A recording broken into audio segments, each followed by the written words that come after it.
오늘 우리는 사도신경의 마지막 고백에 도달했습니다. 사도신경은 천지를 창조하신 하나님의 전능하심을 내가 고백으로부터 고백으로부터 오늘 출발해서 주제인 부활과 영생으로 고백이 맞춰 이것은 우리가 천지를 창조하신 하나님의 믿는다라고 고백하는 마지막인 우리의 부활과 영생 믿지 않을 수 없습니다라는 뜻을 가지고 있습니다. 바로 이 부활과 영생 사실은 죄 사함으로부터 지난주 우리가 죄를 사하여 주신 것을 라고 고백한 것을 살펴보았죠. 죄 사함을 받은 모든 부활과 영생의 복을 받게 죄 용서함을 받음으로 장차 인해서 새로운 몸으로의 영생의 세계에 들어가는 그런 은총을 우리가 받게 되는 그래서 이 부활과 영생이라는 그 실체에 대해서 마지막으로 한번 말씀을 나누어 보겠습니다. 인간은 무엇인가? 라는 이 인생의 근본 질문을 수세기를 걸쳐서 수많은 철학자들이 답을 내어왔습니다. 성경에도 그것은 답이 있는데 정답은 성경이 말하는 인간은 누구인가? 그것은 육체와 영혼의 결합된 존재다. 정의를 그렇게 내릴 수가 있습니다. 육체와 영혼이 결합된 존재. 그 존재가 아담으로부터 죄의 오염을 받았습니다. 그래서 사람에게 죽음이라는 것이 들어오게 되었고 영혼과 육체의 존재를 지배하게 되었습니다. 그리고 이 죽음이 하는 일은 바로 처음 결합된 육체와 이 영혼을 분리시켜 놓는 일입니다. 그래서 인간이 죽으면 육체는 흙으로 영혼은 돌아가고 천국이나 지옥으로 가게 되는 것입니다. 자, 그래서 이 성경이 말하는 인간에게 끝이 아니다라는 사실. 왜냐하면 마지막 날에 이 분리된 영혼이 다시 재결합하기 때문에 사도행전 24장 15절에 보니까 그들이 기다리는 바 하나님께 향한 소망을 나도 가졌으니 의인과 악인의 부활이 있으리라 합니다. 반드시 의인과 악인은 부활에 당면할 것이다. 라는 것입니다. 마지막 날에 주께서 이 땅에 오시는 그날에 죽음이 갈라놓았던 우리 인간의 영혼이 다시 될 것입니다. 결합될 것입니다. 그 결합된 이후에 예수를 믿는 자는 세계로 믿지 않는 자들은 영벌의 세계로 들어가게 되는 것입니다. 그렇기 때문에 이 죽음이라는 우리 인간을 육체와 영혼의 분리시키는 죽음이라는 것은 바로 그것입니다. 그런데 그 분리가 주님 다시 오시는 마지막 날에 재결합된다라는 것입니다.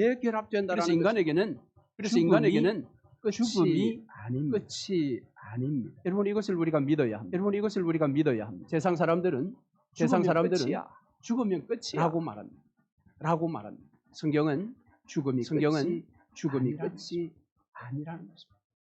그렇지만 세상은 여전히 개똥밭에 굴러도 이승이 낫다라고 이야기합니다. 죽음이 끝이라고 생각하기 때문에. 얼마 전에 작고하신 이어령 전 장관이 암 선고를 받고 보니 자신의 인생의 의미 자체가 완전 달라졌다라는 것입니다. 그전에는 아무 생각 없이 들이켰던 이 공기의 맛이 달라졌다고 합니다. 자기를 내리쬐는 이 의미가 태양 빛의 이제 의미가 완전 달라지더라는 것입니다. 달라지더라는 것입니다.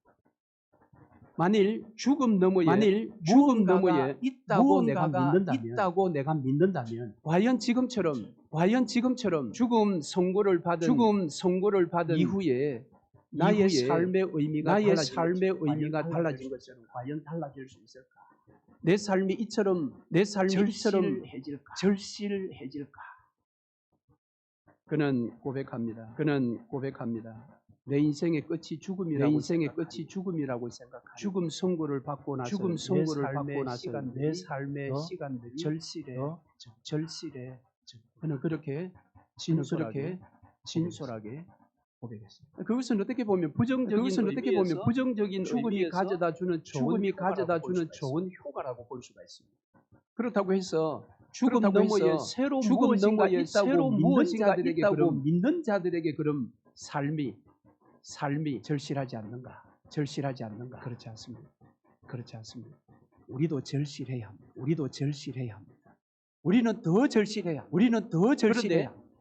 그런데 죽음이 끝이야라고 믿는 세상 암이라는 죽음의 선고를 받고 나면 한 시간이 10분이 절실해진다. 이전에 느끼지 못했던 그 절절하기. 인생의 의미로 다가온다라는 겁니다. 왜? 내가 이제 몇 날 후면 이제 죽을 것이. 몇 날 후면 죽을 죽으면 것이. 끝나니까 이 시간들이 너무 너무 그래서 아쉽다라는 더 절실해졌다면 죽음이 끝이 아니라 이후에 죽음 이후과 영생의 삶이 있다라고 믿는 저와 여러분들은 오늘 매일매일의 순간에 더 절실하게 살아야 되지 않겠습니까? 그런 자들의 고백이 무엇인지 오늘 결론 부분에서 한번 살펴. 어쨌든 성경이 말하는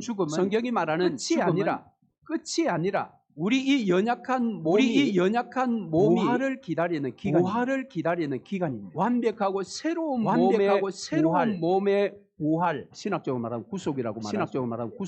구속을 기다리는 기간이 죽음입니다. 그래서 이 죽음의 시간은 그저 우리가 무의식 상태가 아닙니다. 사실 우리가 잠자리에 들면 우리의 육체도 약간은 무의식 상태로 들어갑니다. 그래서 아무것도 느끼지를 못하죠. 의식이 없는. 그러나 죽음 이후부터 우리의 몸이 새로운 몸으로 부활하는 그날까지의 우리의 그 시간은 이 무의식 상태가 아니라 의식이 있는 상태에서 기다리는 쉼의 시간. 그래서 성경 그것을 잠잔다라고 말합니다. 여러분 우리가 죽음의 문을 통과하면 분리가 된다고 했죠. 육체는 땅으로 가고 영혼은 믿는 자들은 일단 천국. 근데 천국으로 가는 그 의식이 없는 상태가 아닙니다. 이 땅에서 가지고 있는 이 의식이 그대로 연장되는 것입니다. 그리고 몸과 다시 재결합할 날을 영혼이 기다리는 시간인 것입니다. 그것을 쉼이라고 보아야. 그렇다면 죽음은 더 이상 우리에게 두려운 것이 아닙니다. 비록 우리의 육체와 영혼을 잠시 분리시켜 놓지만 예수 그리스도께서 이 땅에 다시 오시는 그날 다시 재결합이 일어날 것을 믿고 깊은 쉼에 들어가는 시간이 죽음 이후의 시간인 것입니다. 그리고 마지막 날 우리의 몸이 부활할 것입니다. 그런데 사실 이게 잘 상상이 되지 않습니다. 여러분 어떤 몸으로 우리가 부활할 것이 잘 상상이 되지 않아요. 그래서 믿는 자들 가운데서도 화장을 할 것인지 생매장을 할 것인지 각각 입장이 다른 것입니다. 여러분 우리의 새로운 몸은 어떤 몸으로 다시 부활할까요? 그 부활의 상상이 되십니다.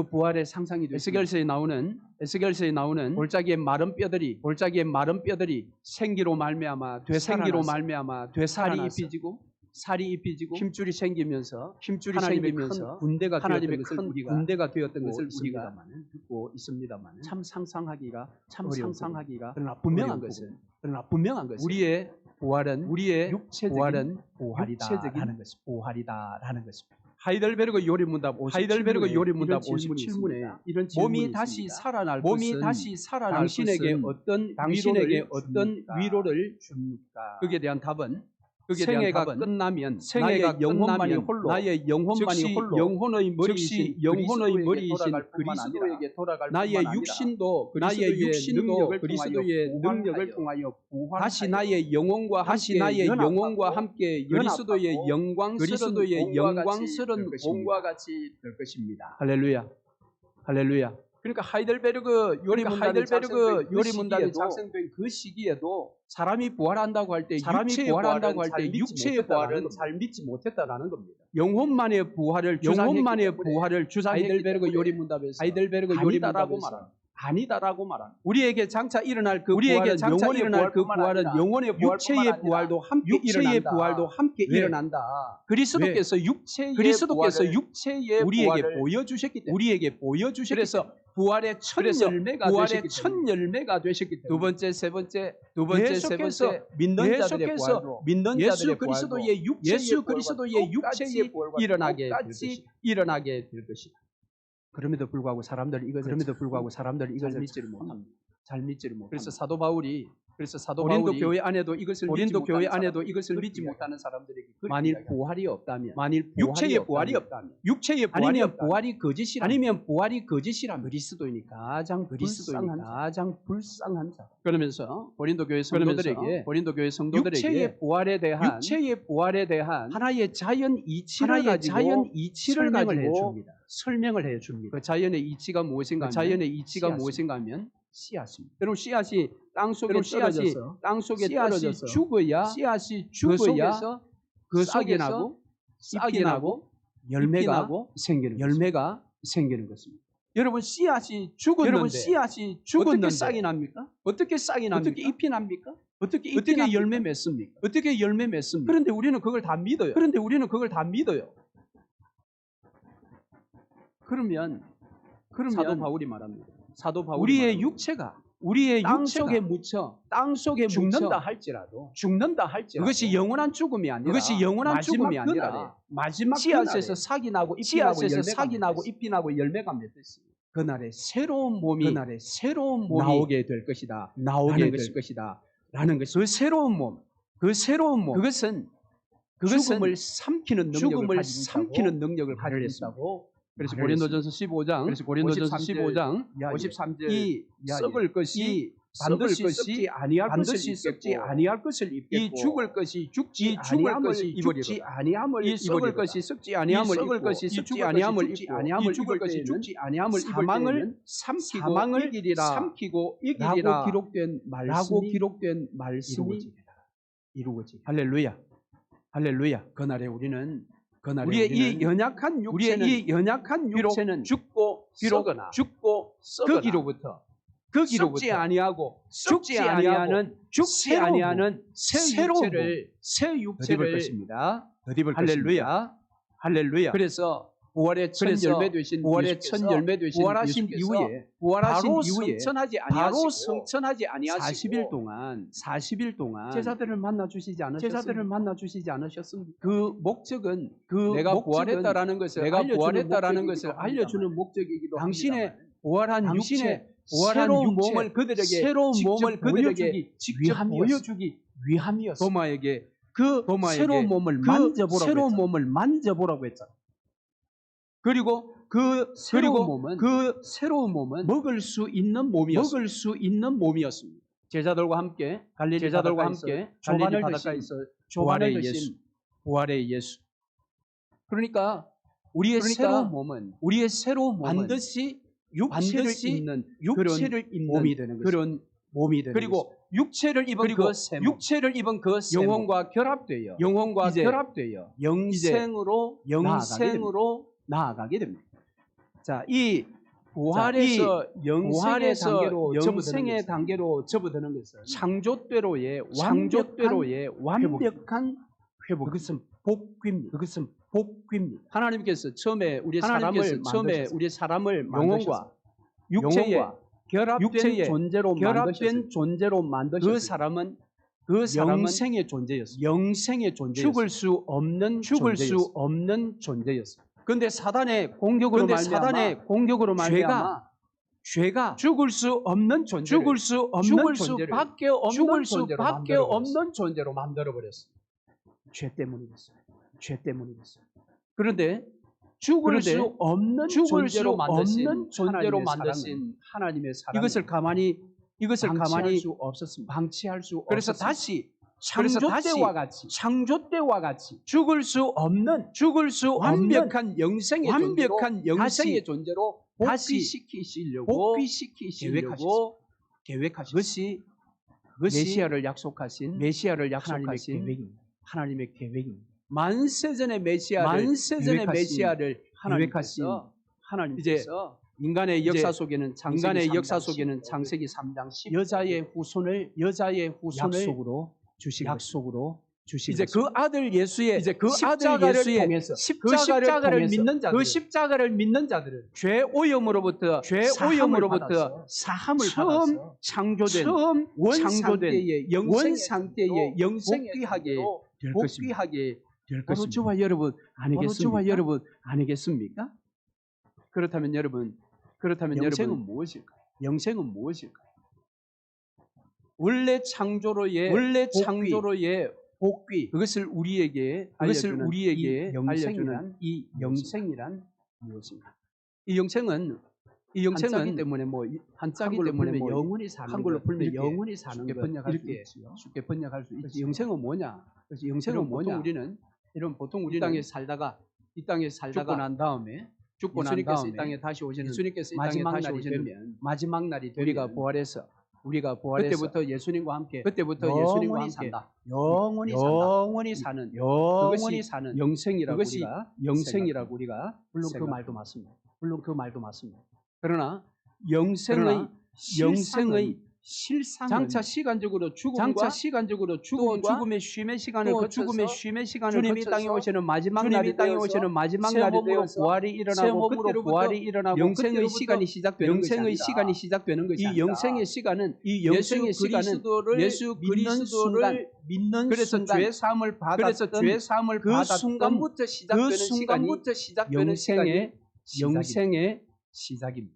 영생은 나중에 우리에게 주어지는 것이 아니라 내가 예수 그리스도를 구주로 믿는 그 순간 우리에게 영생이 선물로 주어지는 것입니다. 그래서 요한복음 17장 3절 오늘 본문이 이렇게 말하지 영생은 않습니까? 유일하신 참 하나님과 그가 보내신 자 예수 아는 것이다. 그랬습니다. 믿는 자들은 영생을 다음 세계에 시작하는 것이 아니라 믿는 자들은 이 땅에서 이미 영생을 살아내는 할렐루야. 그래서 할렐루야. 이 땅에서 영생을 살아내지 못하면 마지막 날 이후에 주어질 참된 들어갈 영생의 수가 세계에 없습니다. 들어갈 수가 없습니다. 장차 우리가 누리게 될 영원한 시간, 영생의 정의가 아니라 영생의 결과입니다. 그게 영생이 아니라 그것은 영생의 결과입니다. 예수 믿는 순간부터 우리가 누리게 되는 이 영생의 장차 주님 오시는 그날부터 열리는 나라, 영생의 나라, 영생의 세계인 것입니다. 그렇다면 단지 영생은 끝없는 시간이 아닙니다. 끝없는 무한한 시간 그것이 영생이 아니라 오늘 사도 요한이 우리에게 알려준 유일하신 참 하나님과 그가 보내신 아들 예수 그리스도를 아는 것이 영생이다. 그렇다면 이 땅에서 살아가는 성도들의 바로 삶은 그 하나님과 그 아들 예수 그리스도와 친밀한 교제를 가져야 합니다. 그 친밀한 사귐과 교제가 영생이요. 그것이 신앙생활이에요. 여러분 신앙생활은 왜 왔다 갔다 하는 것이 영생이 아닙니다. 그것이 신앙생활이 아닙니다. 그것이 신앙생활이 아닙니다. 그것은 자칫 잘못하면 종교생활입니다. 여러분에게 한번 스스로 물어보십시오. 나는 지금 영생의 삶을 살고 있는가? 여러분은 영생의 삶을 살고 계십니까? 참 하나님을 여러분 매일매일 알아가십니다. 예수 그리스도를 매일매일 알아가십니다. 그이를 위해서 여러분 하나님과 그 아들과 깊은 사귐과 교제를 이루고 있습니다. 말씀을 맺겠습니다. 여러분 우리 인간들에게는 한번 정해진 죽음이 있습니다. 누구나 다 맞이할 것입니다. 그런데 그 죽음은 더 이상 우리가 두려워해야 할 존재가 아니에요. 죽음이 끝이 아니 마지막 날 재결합될 그날을 기다리는 분리일기 때문입니다. 우리가 다시 몸과 영혼이 재결합되는 그 마지막 날 우리는 참된 영생의 기쁨을 하나님과 그 아들과 함께 누리게 될 것입니다. 그런데 그 영생은 그날에만 맛보는 것이 아니라 이 땅에 지금 얼마든지 성도들은 누릴 수가 있습니다. 그것을 어떻게 누릴 수 있을까요? 오늘 말씀 한 국 보겠습니다.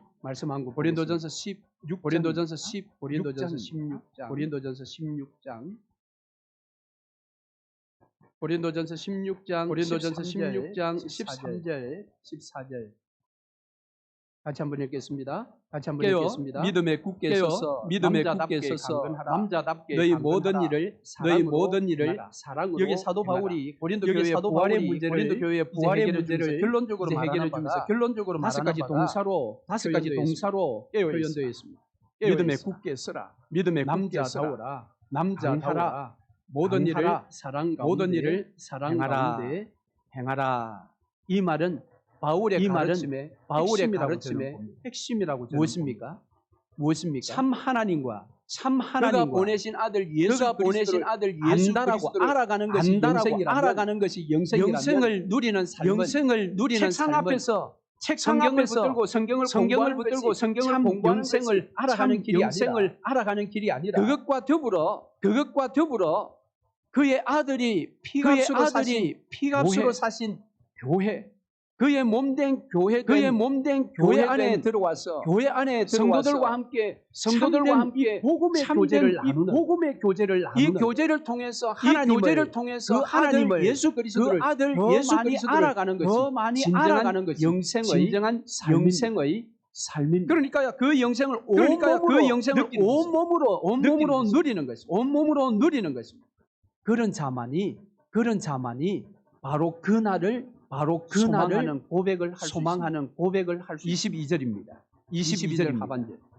우리 주여 오시옵소서. 새로운 육체와 영혼이 결합하여 참된 영생의 세계로 나아가는 그날을 다섯 가지 동사적인 삶을 사는 자만이 온몸으로 이 고백을 터뜨릴 수 있다라는 거예요. 세상 사는 게 힘들어. 차라리 주님 빨리 오십시오. 이 지긋지긋한 삶 끝내면 그런 의미에서의 코람데오. 주여 오시옵소서가 아니라 주께서 피값으로 사신 교회 안에 우리가 들어왔어요. 이 다섯 가지의 동사적인 삶을 성도들과 함께 이 일을 행할 때에 아버지와 그 아들을 날마다 그 삶 속에서 더 많이 알아가는 그 마지막 날 새로운 참된 영생의 세계를 현재에서 누릴 뿐만 아니라 더 크게 소망하는 그런 자만이 입술에서 이 고백이 터져 나오는 우리 주여 오시옵소서. 할렐루야. 그래서 이번 한 주간도 이 다섯 가지의 동사적인 삶을 여러분 아버지와 여러분을 더 많이 아버지와 알아가시고 아들을 더 많이 그 알아가시고 알미 영생의 기쁨임을 영생의 누리시고 기쁨임을 누리시고 날마다 잠자리에 들 때 주여, 우리 주여 오시옵소서. 기도하는 복된 인생 되시기를 기도하는 복된 주의 인생 이름으로 되시기를 축원합니다. 주의 이름으로 축원합니다. 아멘. 아멘.